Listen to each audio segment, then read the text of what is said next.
Hey everyone, welcome to Tea Time with Bev.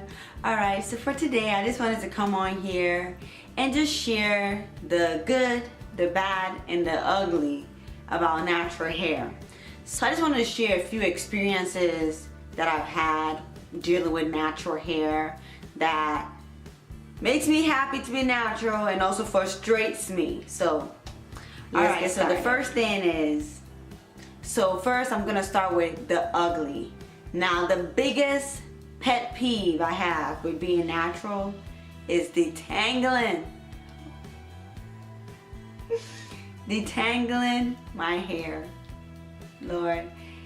It takes forever. Like usually it takes forever unless I cut corners and do my you use that leave-in. I have a video of the leave-in treatment which has helped me a lot, but before that, it used to take me about like 2 hours plus, okay, sometimes more, depending on how my hair is feeling, what mood is in.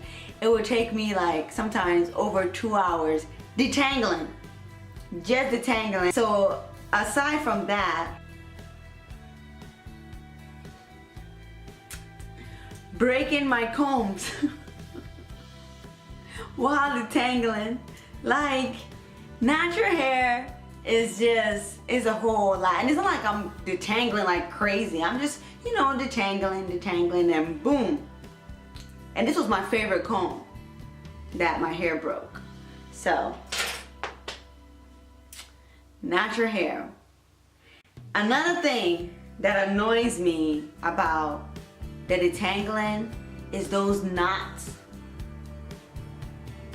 The knots at the ends of the hair. It makes detangling your hair harder because naturally you have a harder time separating, the curls, which makes detangling longer. And no matter how much I cut, you still get those knots at the end just due to the curly state of natural hair. The way the curls are coiled, it wraps itself around, it wraps around itself, and then it ties into a knot.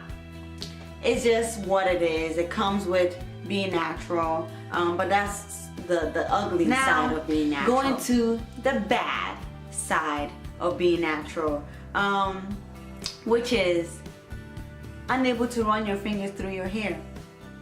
I'll be watching like some YouTube videos, and then they're natural, but they have a looser texture, so they're able to like run their fingers through their hair. They're able to comb through their hair.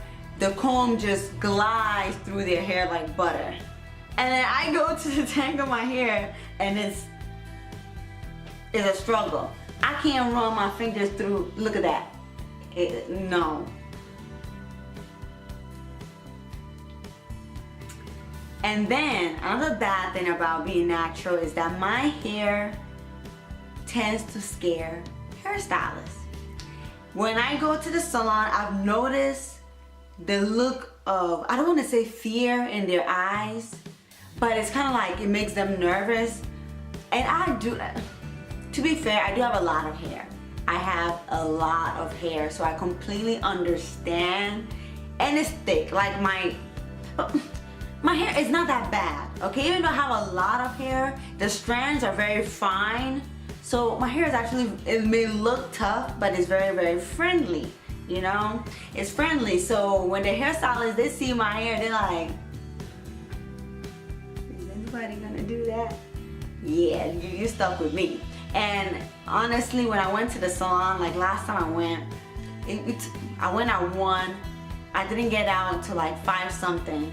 So it was like 5 hours, a little over 5 hours just to do my hair, with the washing, conditioning, deep conditioning, trimming, blow dry, and I got it straight in also and trimmed. So it took over 5 hours. Everybody was coming and leaving.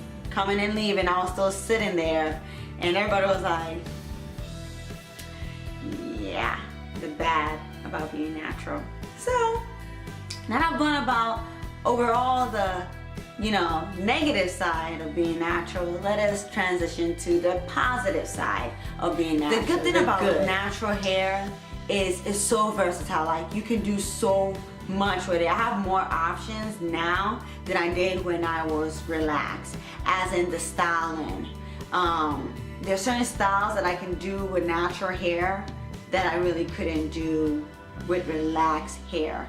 Another thing too is that, like, I could style my hair, and if it's raining, I don't have to be afraid, you know, of my hair getting wet, because my hair loves water, trust me. So that's one of the good things about being natural, is that I can go straighten my hair if I want it straight.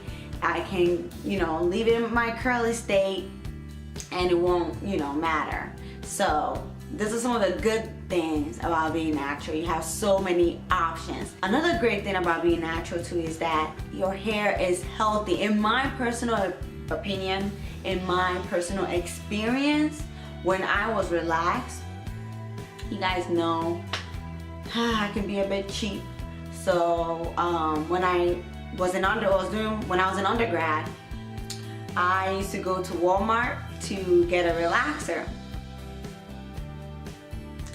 and my hair got jacked up. My scalp got messed up. I don't know how the lady was relaxing my hair, what she was doing, but my scalp got so damaged from the relaxer that I couldn't even touch my scalp. Like, if I did this, it hurt, and I had sores. Like, in my language, in the Ghanaian language, they say kucha. Like, you know, I had sores on my scalp.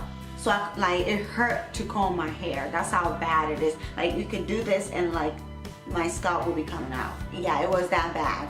So that was the main reason why I just stopped relaxing my hair, and I decided to transition to natural hair. That way I don't have to worry about it. Now I can actually touch my scalp. I can comb it. It took a while though. It took about 3 years for my scalp to fully heal, where I can comb my hair without it hurting, and I can touch my scalp without feeling any pain. So that was what happened to me. And I know there are a lot of women and men who relax their hair and they don't go through that. They have long, thick, healthy hair even though they are relaxed. So when my mom was doing my hair was really long and thick and healthy before, you know, coming to college, and then you know, going through that phase where my hair just went, no. It was still thick. My hair was still very thick and long, but the scalp was very damaged. The scalp was damaged. So that was my thing. So that, to me, with natural hair, I don't have to worry about any chemicals damaging my hair. I don't really have to worry about that, you know, ugly side of being relaxed, where you can get really hurt, you know. You can get a lot of damages due to the relaxer. And with natural, you don't have to worry about it. So another thing too that I love about being natural is that you really get to learn more about who you are. I've learned so much about my hair, and through learning more about my hair and learning how to take care of it, I've been able to help so many of my friends and family members, and the people who I meet on a day-to-day basis on my job. They're always coming up to me asking, oh my goodness, you know, you're natural, you have really nice hair, and they want to know how, you know, what advice do you have? How can I take care of my hair? You know, and it feels good to be able to give them the tips, you know, give them the advice that they needed. And I feel like I really wouldn't have been able to be in the position that I am in, to be able to help more women, if I hadn't gone natural, you know. And I learned that before I went natural, my natural hair, you know how that growth, that new growth, it was hard. It was so hard. So naturally, like, you don't know how to take care of it. But when I cut off all the relaxed hair off and I started growing out my natural hair, it's actually really soft. It's fluffy. It's curly. It's not what I thought it was. Like, you know, before when you grew up, like, oh, go hair up and get a relaxer because you won't be able to manage your hair. Natural hair is manageable. It's just time consuming. As I mentioned before, it takes a lot of time. When you're going natural, you need to be prepared to invest time. Like, you need to take the time to do your hair. You need to take the time to take care of your hair. Because if you don't do that, your hair is not gonna grow. It's gonna break off. And yeah, you need to take care of your hair, which is a good learning experience, because you learn, then you're able to help your children also. If you have a girl or boy, you wanna help them take care of their hair. It's a good experience. So that is all I wanted to share in this video. If you have any comments or any questions, leave them down below. And I want to know what made you go natural. You know, what happened? What's your experience? Share it down below. Thank you so much for watching, and take care.